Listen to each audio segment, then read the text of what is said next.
Bom dia a todos, um bom ano. O meu nome é Raquel Alves, eu estou aqui para retomar este ciclo de webinars em nome da Direção de Produtos de Saúde, que está a ser efetuado desde o ano passado, com o tema do contexto regulamentar das tecnologias digitais na saúde. Dizer-vos já algumas informações mais logísticas. A apresentação vai ficar disponível no final. As perguntas que tenham podem fazê-las via chat. Todas as perguntas que não conseguimos responder hoje serão depois compiladas e serão todas respondidas no âmbito destes ciclos de webinars, que são 13, portanto ainda vamos continuar. E as declarações de presença que quem necessite terão que ser solicitadas. Então, vamos dar então a abertura a este webinar 5 sobre um tema muito importante, que é os IFU, que tem os respectivos regulamentos de execução, um mais recente do ano passado, e para fazer esta apresentação temos a nossa colega Diana Pereira, da Direção de Produtos de Saúde, que trabalha connosco já há alguns anos. Muito obrigada, Diana. Bom dia a todos, forçado os votos de um bom ano. Espero que não tenham começado o ano doentes também. Eu vou dar aqui, começar a partilhar.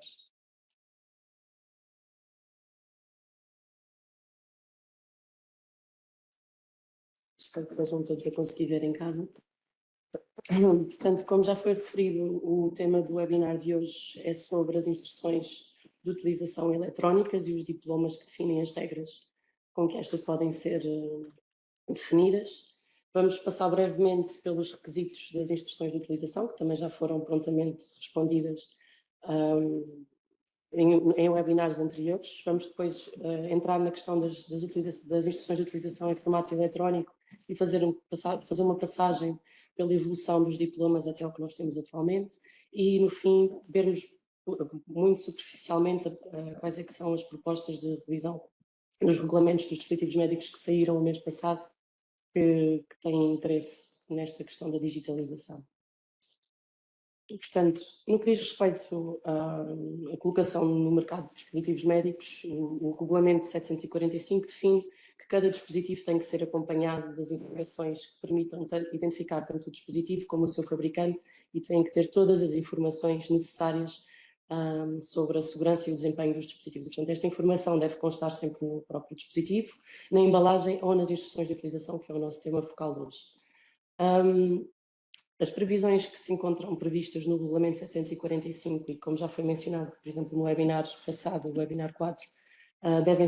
os dispositivos devem ser sempre acompanhados pelas correspondentes instruções de utilização, estando, no entanto, previsto a exceção para os dispositivos de classe 1 e classe 2A, em que, desde que seja garantida a sua utilização em segurança, os dispositivos podem não ser acompanhados pelas respectivas instruções de utilização. E existe também um ponto importante nos requisitos gerais de segurança e desempenho, que é a possibilidade de alguns dispositivos serem acompanhados por instruções de utilização em formato, por exemplo, eletrónico, em vez de suporte de papel, mediante o cumprimento de condições que estejam fixadas no regulamento de 2012-2007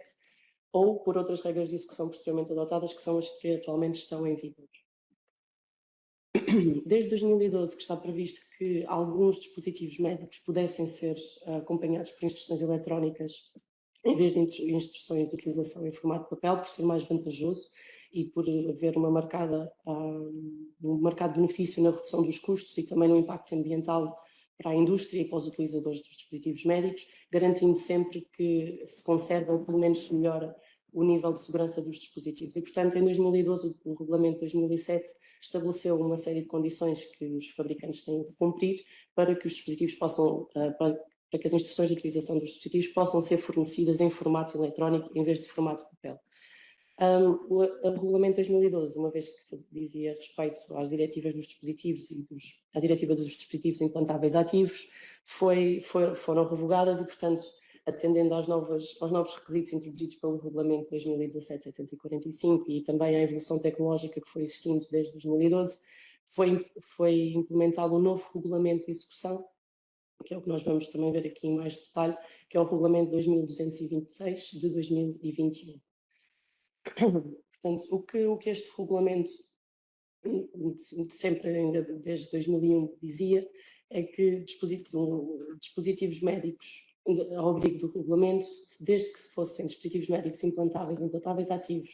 dispositivos médicos instalados fixos ou dispositivos que possuam um sistema integrado de visualização das instruções de utilização, este tipo específico de dispositivos, se fossem usados exclusivamente por profissionais, podiam ser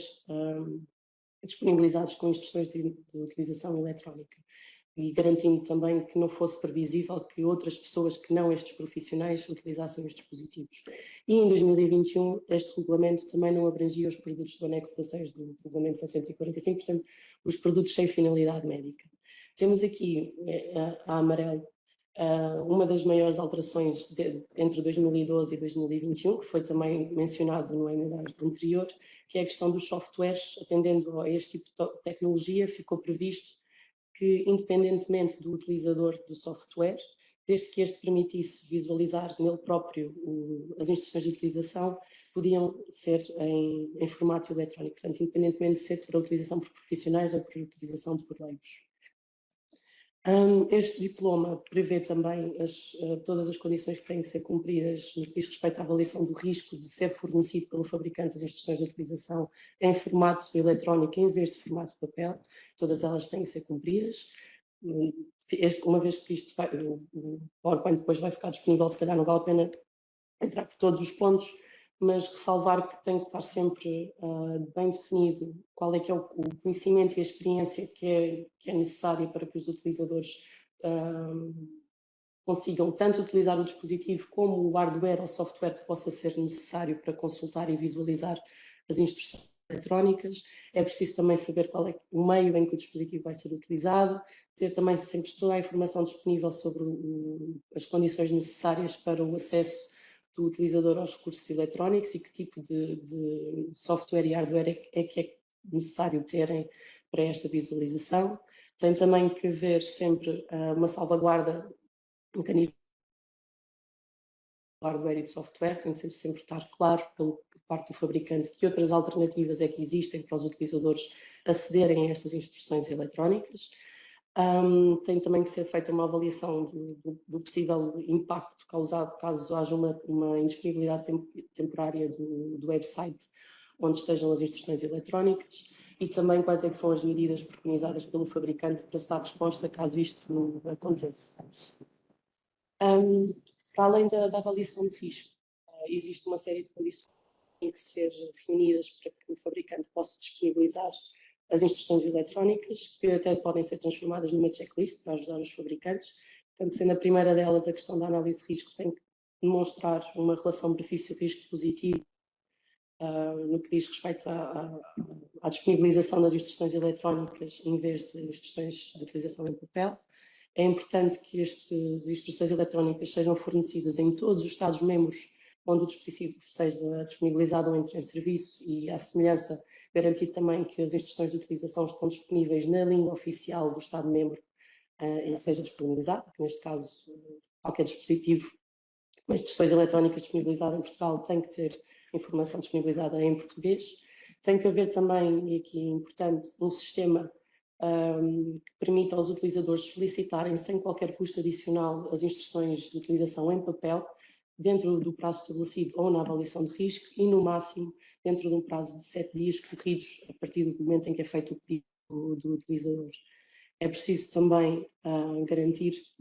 por exemplo, em situações em que um dispositivo, que é dos dispositivos que têm o sistema integrado de visualização das instruções de utilização, tem que se garantir que a visualização das instruções de utilização não condiciona de maneira alguma, não cria obstáculos à utilização segura do dispositivo. Existem também condições no que diz respeito ao armazenamento da informação, uma vez que dispositivos que tenham uma data de validade definida têm que manter disponíveis, têm que ter disponíveis pelo menos durante 10 anos, desde a colocação no mercado do último dispositivo, e no caso dos dispositivos sem validade definida e dispositivos implantáveis, estas instruções de utilização eletrónicas têm que estar disponíveis por pelo menos 15 anos a partir da colocação do último dispositivo no mercado. Para além das condições que têm que ser reunidas para a colocação, é também preciso garantir a acessibilidade e a informação sobre como aceder às instruções eletrónicas. Portanto, tem que estar claramente identificado no rótulo de um dispositivo que as instruções de utilização são fornecidas em formato eletrónico em vez de formato de papel, sendo que para o efeito se pode, por exemplo, utilizar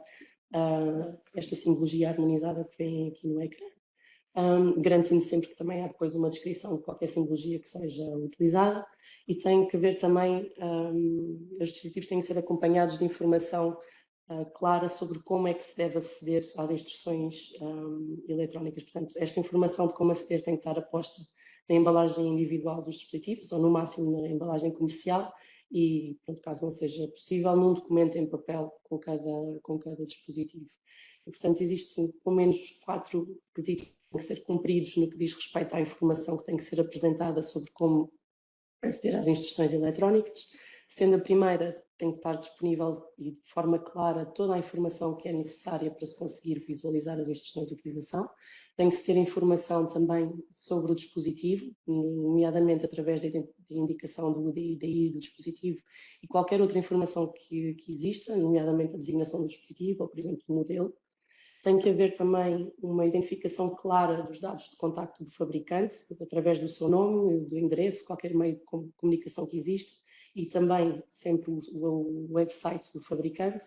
E também, muito importante, tem que estar sempre claro para o utilizador como e quando é que podem solicitar o folheto informativo em papel, se assim for necessário, sem custos adicionais, e dentro de que prazo é que podem esperar que elas sejam recebidas. Importa também ressalvar que as instruções de utilização eletrónicas têm que dar cumprimento aos mesmos requisitos que as instruções eletrónicas em papel, que as instruções de utilização em papel, sendo que as eletrónicas têm que estar inteiramente em forma de texto e apresentar, no mínimo, todas as informações que constam nas instruções que estejam em papel, mas podem também ser complementadas por outro tipo de ficheiro, como, por exemplo, de vídeo ou de áudio. Para além dos requisitos de como disponibilizar as instruções de utilização, o Regulamento 2226 também estabelece requisitos que são aplicáveis ao website onde se consegue aceder às instruções de utilização eletrónicas e, portanto, estas têm que ser sempre facultadas através de um sítio web, portanto, um website, e este website tem que existir mesmo quando, nas situações em que os dispositivos tenham eles próprios um sistema para visualização das instruções de utilização, ou por qualquer motivo também as instruções eletrónicas sejam fornecidas num armazenamento à parte que é disponibilizado com o dispositivo. E, portanto, qualquer website que inclua as instruções eletrónicas tem que garantir que elas são disponibilizadas, que é utilizado com frequência e pela maioria dos utilizadores, e tem que se garantir que é de livre acesso, portanto, evitar passwords e registros. Têm que ser protegidas contra acesso não autorizado e manipulações indevidas, portanto entra aqui também a questão da cibersegurança. Tem que também ser fornecidas de maneira a reduzir o máximo possível a indisponibilidade do servidor e erros de visualização. É importante também referir que tem o website cumprimento às disposições do Regulamento de Proteção de Dados,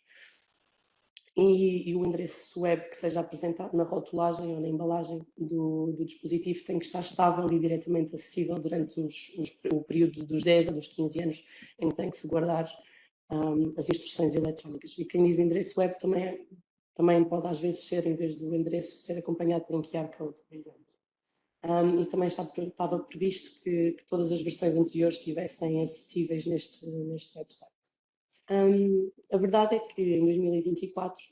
e atendendo ao plano estratégico da está muito focado na digitalização e na sustentabilidade ambiental, a Comissão Europeia levou a cabo um inquérito dirigido a profissionais de saúde no sentido de perceber qual é que era a abertura para se substituírem as instruções de utilização de suporte de papel por instruções eletrónicas. E dentro dos resultados que foram obtidos, cerca de 7.300, em que também participaram profissionais de saúde portugueses,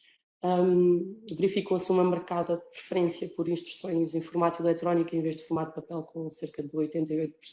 das pessoas que responderem a preferirem as instruções eletrónicas. E apesar de haver questões que têm que ser sempre salvaguardadas e são sempre preocupações, principalmente a familiaridade e a literacia digital dos utilizadores. A verdade é que as instruções em eletrónica, e foi os resultados do inquérito demonstraram que há uma melhor acessibilidade às instruções, acaba também por promover a sustentabilidade, porque há uma redução do papel gasto e também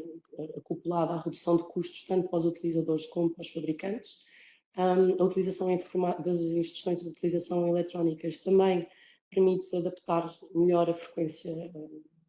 adaptar a informação à frequência da consulta e permitir aos utilizadores terem informação atualizada mais rapidamente, e a maioria das pessoas que responderam demonstravam que esta alteração para instruções eletrónicas já estava contemplada na maioria dos procedimentos internos, portanto não seria algo impeditivo. E, portanto, tendo em conta estes resultados, o regulamento 2226 foi alterado em 2025 pelo regulamento 1234, que está em vigor desde 16 de julho de 2025, e a maior alteração que se verificou entre 2021 e 2025 é o âmbito de aplicação do regulamento. Portanto, onde nós antes tínhamos um regulamento que era só aplicável a 3 tipos de dispositivos, os implantáveis ativos, portanto estes 3 dispositivos, estes tipos de dispositivos para utilização profissional eram os únicos que beneficiavam do acompanhamento dos dispositivos por instruções eletrónicas. Agora, em 2025,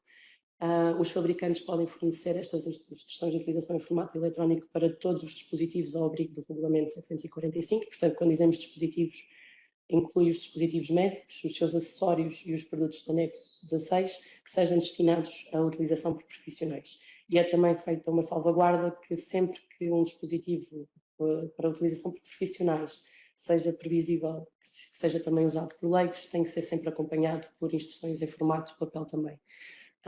E mantém-se a questão dos softwares, incluindo as apps que podem fornecer as instruções eletrónicas do tipo de utilizador. No que diz respeito à avaliação de risco, não houve qualquer alteração, portanto os requisitos mantêm-se, não se retirou nem se adicionou requisitos. No que diz respeito às condições para disponibilizar o folheto informativo eletrónico, houve pequenas clarificações que foram feitas, nada mesmo. Aqui prende-se mais, por exemplo, para clarificar que as versões eletrónicas têm que estar disponíveis durante os tais 10 e 15 anos e as versões obsoletas só precisam de ser disponibilizadas mediante pedido. E a questão também da acessibilidade às instruções eletrónicas foi adaptada à questão de ter sido aumentado o âmbito de aplicação dos dispositivos, não houve assim grande alteração.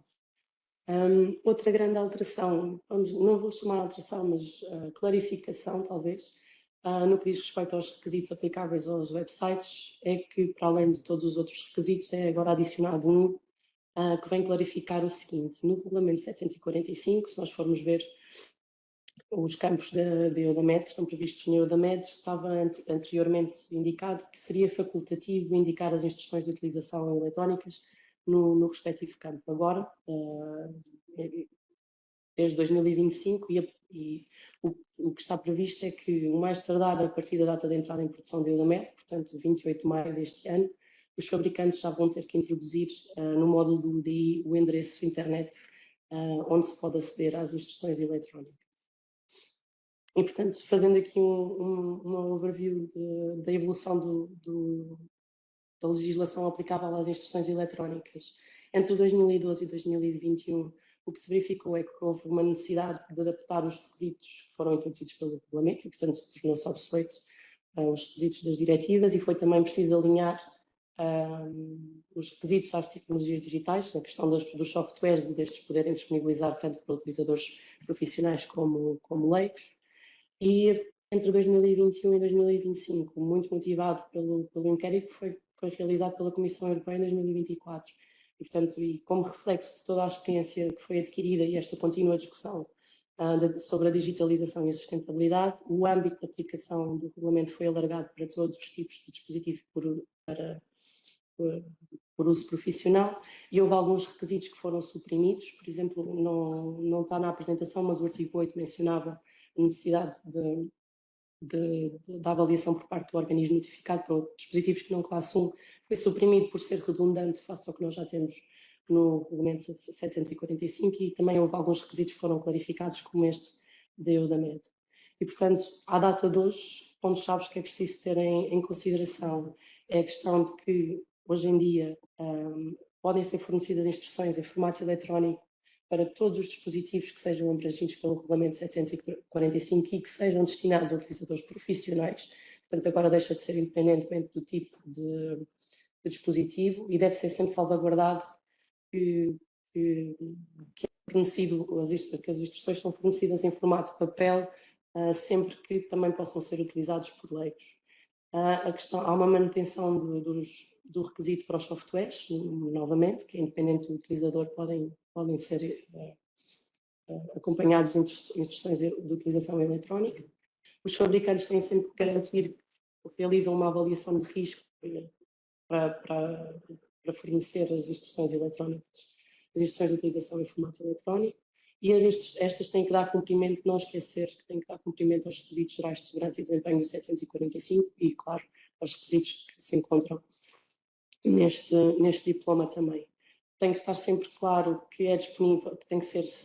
sempre disponibilizado o fornecimento das instruções em papel sempre que o utilizador o peça, sem qualquer custo adicional, dentro dos tais 7 dias, no máximo dentro dos tais 7 dias corridos do pedido, e frisar a questão de que a partir do dia 28 de maio de 2026 vai ter que estar introduzido na EUDAMED o endereço, o website, onde se pode aceder às instruções de utilização eletrónicas.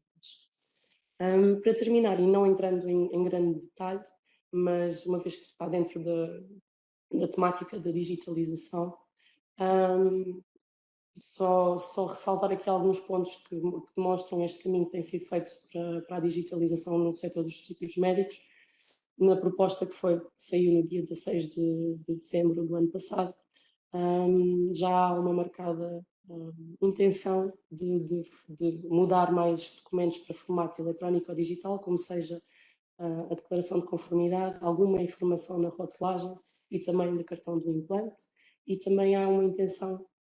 de aumentar o âmbito de aplicação das instruções eletrónicas também para os DIVs, no caso dos dispositivos para diagnósticos junto do doente. Mas, claro, estes pontos ainda estão todos sujeitos a comentário e publicação do regulamento. E muito obrigada a todos. Não sei se têm alguma questão. Obrigada, Diana. Temos, penso eu, uma questão relativamente aos DIVs. Sim, no que diz respeito aos DIVs, este regulamento só abrange os dispositivos ao abrigo do 745, portanto não está ainda previsto que os DIVs sejam disponibilizados com instruções eletrónicas. É um caminho que ainda temos que... Sim, vamos ver. Como a Diana apresentou aqui no final, já aqui nesta proposta da Comissão há uma grande abertura para a digitalização e, portanto, muito provavelmente a área dos DIVs também vamos chegar lá. Acho que esta apresentação foi, se não houver mais questões, esta apresentação foi elucidativa, pelo menos para mim foi, que já não tinha, e digamos que aquele 2021, como foi a altura de Covid, perdi um bocadinho a informação, mas é engraçado ver este caminho desde 2012 até agora, e agora estamos numa abertura total a todos os dispositivos e estamos a avançar na área da parte dos doentes, e isto tem a ver exatamente com o impacto que a digitalização está a ter em todos nós no dia-a-dia, não é? Porque aqui há uns 20 anos atrás não era o acesso, não era o mesmo que é hoje. E pronto, o que é que eu vos queria dizer? Queria vos dizer que o ciclo, este foi mais pequenino, mas como viram, a colega tentou pôr a informação toda resumida, e para não ser aqui demasiado exaustiva de todos os que estão no regulamento, ficam aqui, depois a apresentação é disponibilizada e podem consultar, e já têm um lamiré que eu por acaso ainda não tinha visto, do futuro, e portanto podem consultar em mais detalhe a informação, e dizer-vos que o ciclo de webinars vai continuar. A próxima sessão, a 6, será no dia 14 de janeiro, com a avaliação clínica, a avaliação de desempenho para software, que é dispositivo médico. E pronto, obrigada, agradeço a vossa presença e vamos continuar. Obrigada.